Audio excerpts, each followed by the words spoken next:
Magandang araw mga kaibigan. Bigyan natin ngayon ng reaction opinion itong post ang balita ngayon. Title, Too much Kingkoy, Attorney Topacio to Kiko Pangilinan. Seems like PDP can't believe it. Fight spokes Attorney Topacio on the suggestions of lawyer Kiko Pangilinan in the previous Senate plenary session in relationship to the impeachment against VP Sara Duterte. Yung nagsuggest si Senator Kiko Pangilinan na ang Supreme Court daw dapat mag-issue ng injunction order.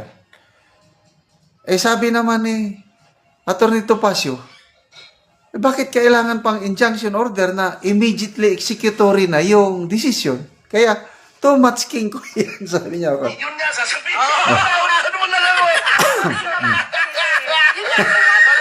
Hindi ka luminari na nagsabi sa kanya, pwede mo i-disregard yung desisyon ng Korte Suprema. Diyos ko po, Kiko. Magkamag-anak yan eh. Parang magkamag-anak. Kiko, at talaga naman, alam mo, ito, sabihin yung harsh ako, mayabang ako. Pero, Diyos ko po, Kiko, Ganda ng kung hindi dating mo doon. na pangasawa si Sharon, saan ka kaya pinupulutin ngayon?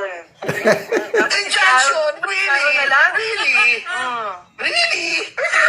Hindi mo na sa century hotel ako. Nakakipans ako para hindi ako makaabala. Opo. Tapos sinabi ko sa ano? Really? Ulit ko pagkatasabi, sorry po ha. Hindi ko talaga mapigil. Anyway, Eh, kayo lang naman, attorney namin. talaga nag-iskandalo ako. Talaga hindi ako... Awa lang ako ah. Injunction? Sabay. Injunction. Ha? Oh, paano ba ito? Sandali. Executory, bakit kailangan ng injunction? Higher! Baka yun ang advisor ni Senator Soto. Yun nga, sasabihin. Ano mo na lang, eh. Yun lang.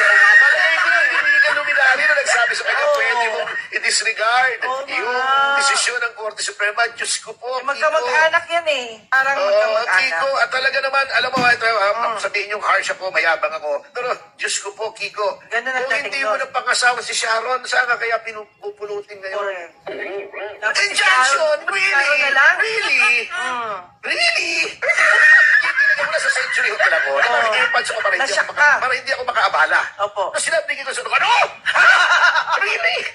Ulit ko pagkatasabi, sorry po ha. Hindi ko talaga mapigil. Anyway, Eh, kayo lang naman, attorney namin. talaga nag-iskandalo ako. Talaga hindi ako... Awa lang ako ah. Injunction? Okay.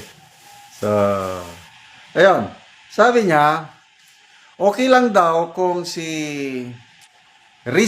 Senator Risa, Senator Bam, Senator Toto ang magpahayag ng ganon na naghanap ng injunction.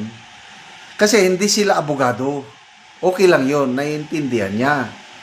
Kaya lang sa isang abogado, attorney Kiko Pangilinan, tapos maghanap pa ng injunction. Ako, hindi naman ako abogado. Kaya lang, napakasimple naman yung immediately executory. Tapos, maghanap ka pa ng injunction. Talagang, ano na. Kaya nga, sabi dito, para kang King Koy. Asa Diyos naman? ko po, Kiko. Ganda ng Kung dating hindi mo doon. na pangasawa si Sharon, saan ka kaya Siya ba? pinupulutin ngayon? Sobra naman Kengo yun. King Koy, oh. Over naman yun. Wala akong kilalang abogadong ganun ka ignorante. Ignorante. Immediate executory, bakit kailangan ng injunction? Tila hindi makapaniwala si PDP laban spokes Attorney Topacio sa mga mungkahing ni Senador Kiko Pangilinan kaugnay ng desisyon ng Korte Suprema sa impeachment laban kay VP Sara. Yang isang paragraph sa konstitusyon, sabihin mo mga 30 words, 20 words. 2 semester po namin pinag-aralan yan at 30 taon namin ginagamit yan. Pinag-aaralan namin yung mga decided cases. So do not go there, katulad ni Rizal Tiveros, do not go there, sasabihin mo, binigay sa iyo ng staff mo. Oh, Rule 39 ng Rules of Court, hindi pwedeng ipatupad ang desisyon without a motion. Ginawa mong ejectment court, yung Supreme Court. Immediately executory na nga, kailangan pa ng motion. Oo nga.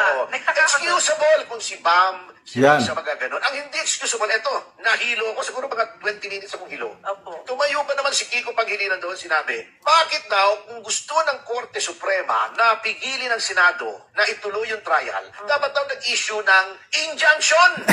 Anong injunction na nagsasabi niya? Ano na certiorari yun? Pangalawa, nakalagay na nga immediately executory. Oo nga po. Ano bang kailangan mong injunction? Sinopla tuloy siya ni Jesus Escudero. Opo. Sabi, well, there is nothing to enjoin. We have no jurisdiction. Oo. Ibig sabihin, okay yun kung si Risa o si Tito Soto o si Bam ang hindi nakaintindi. Pero si Kiko Pangilinan, abogado, Ayun. ano sinasabi ko? Not all lawyers are created equal. Hindi niya, pero sobra namang kengko yun. Over naman yun. Wala akong kilalang abogadong ganun ka-ignorante Ignorante. sa principles of law. Immediately executory, bakit kailangan ng injunction? Other. Baka yun ang advisor ni Senator Soto. Yun nga, sasabihin ko. Ano mo na lang, eh. Yun lang. Hindi luminari na Nakakatawa kung magbigay ng komento si Attorney Topacio. Okay, King Koy, ignorante. Roger Ronyo, sabi niya, not all lawyers are brilliant and expert when it comes to the rule of law. Rolando Gonzalez, not all lawyers are created equal.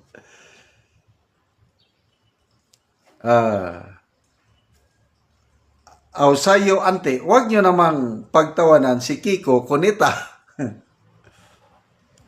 Zay RN, abogado na di nagpractice. Siya yun naman, si Senator Kiko. Mahiya ka naman kay Sharon at sa mga anak mo. Prensi Ibardolaza, abogado yata ng mga matching. Ronald Esparza, baka noon nag-aral si Kiko nasa row 4, yung nasa tabi ng basurahan tapos natutulog sa klase. Ako, nasubukan ko yan, row 4. Grade 3 ata ako. Row 4. Kasi, I don't know bakit anong nangyari sa akin. Hindi ko maintindihan ang leksyon. Kaya, row 4. Nilo Iscario, tumpak ang salita mo, Attorney Topacio. Tumakbo yan si Kiko na congressman dito sa Quezon City. Talo. Inasawa niya si Sharon, nanalong senador, kasi si Sharon ang nagdala sa kanya gumawa ng batas, Juvenile Delinquency Act, pabor sa kabataan na kahit pumatay at di makulong. Sabi ni President Duterte, nangopya sa Amerika, maporol ang utak. Anyway, not all lawyers are created equal. Tama ngayon. So, salamat mga kaibigan sa inyong pagsubaybay sa ating channel. Nakakatulong kayo ng malaki sa tribong Talandig ng Bukidnon dahil ang sweldo natin sa channel na ito is pantulong natin sa tribo. Sa ngayon, namimigay tayo ng livelihood assistance sa tribo, nagpapatanim ng saging lakatan at Arabica coffee.